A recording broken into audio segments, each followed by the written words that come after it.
조립이 필요한 기구 설계는 어떻게 하는가? 경쟁사 제품에 대해서 벤치마킹을 하라. 맨 먼저 해야 할 일은 경쟁사 또는 이미 나와 있는 제품에 대한 조사를 해야 합니다. 의외로 이 부분을 하지 않는 스타트업이 있습니다. 경쟁사 제품을 자세히 분석하여 보면 새로운 차별 포인트를 발견할 수도 있고 구조적 기능적인 제품의 제약사항도 발견할 수 있습니다. 이제 실물을 갖고 자세히 기능 테스트도 해보고 외관도 보게 됩니다. 이런 경우 나 같으면 이렇게 하지 않았을 텐데 왜 이렇게 했을까? 그런 부분들이 있습니다. 그러면은 이거는 이렇게 하지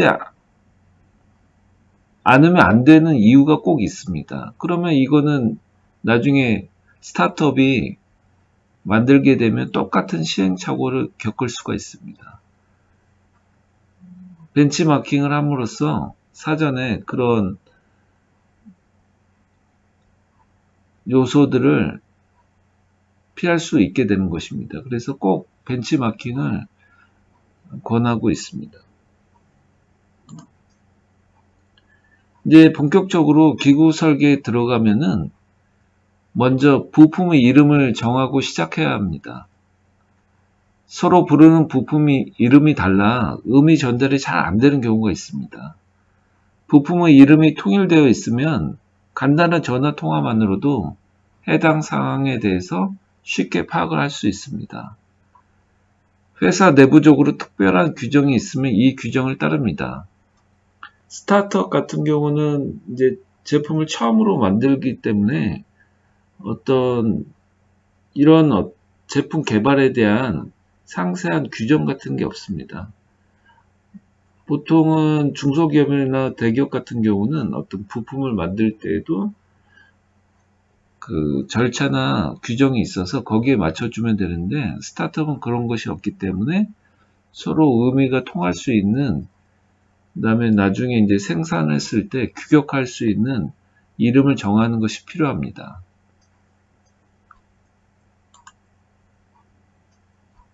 각 부품에 대한 어세이를 만든다.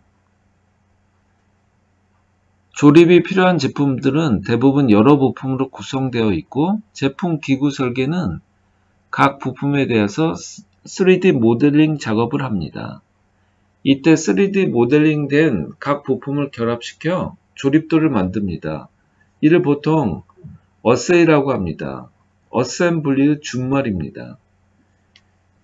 근데 조립하는 제품들은 여러 가지 부품으로 구성이 되어 있습니다. 이런 부품들은 이제 각각 개별적으로 컴퓨터상에서 3D 모델링을 합니다. 근데 모델링한 부품들을 전체적으로 어세이를 시켜야지 조립에서 발견될 수 있는 문제점들을 사전에 차단할 수가 있습니다. 어세이가 되어 있으면은 제품이 조립에서 발생하는 문제점을 사전에 확인할 수가 있는데요.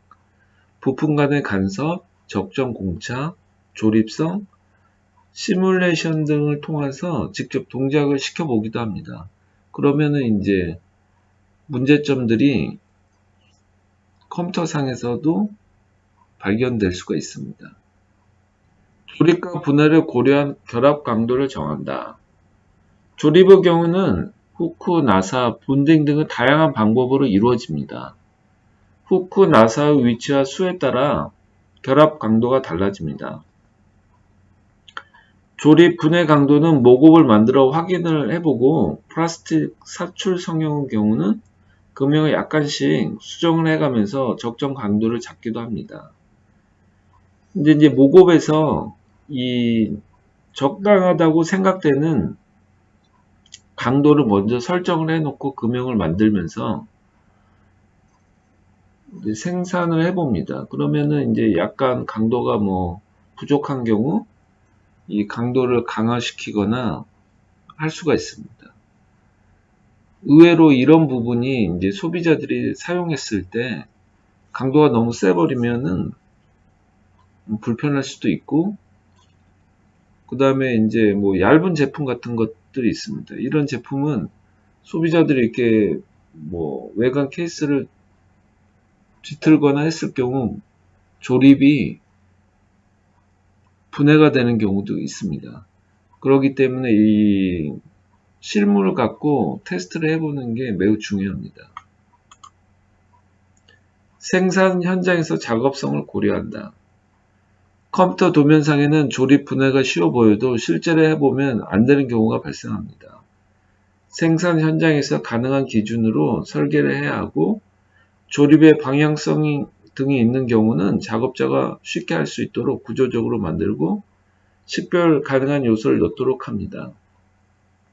컴퓨터상에서 이제 작업을 하면은 뭐 0.1mm 공차다 그러면 이게 굉장히 큰 거거든요.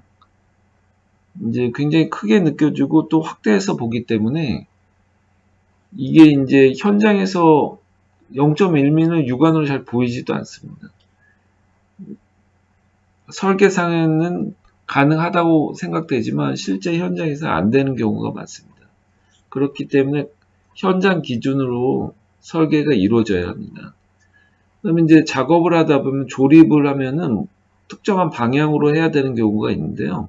이런 경우는 작업자가 쉽게 할 수 있도록 구조적으로 만들어주고 또 뭐 표시 같은 걸 할 수가 있습니다. 그러면은 그 표시를 보고 작업자가 조립을 할 수 있도록 만들어 주어야 합니다. 조립이 필요한 제품의 기구 설계는 먼저 경쟁사 제품을 배치 마킹하라. 부품의 이름을 정하고 작업을 하라. 각 부품에 대한 어세이를 만들어라. 조립과 분해를 고려한 결합 강도를 선정하라. 생산 현장에서 작업성을 고려해야 한다. 이상으로 조립이 필요한 제품에 대한 기구 설계를 어떻게 하면 좋은지 말씀을 드렸습니다. 감사합니다. 아이디어메이트 최종구였습니다.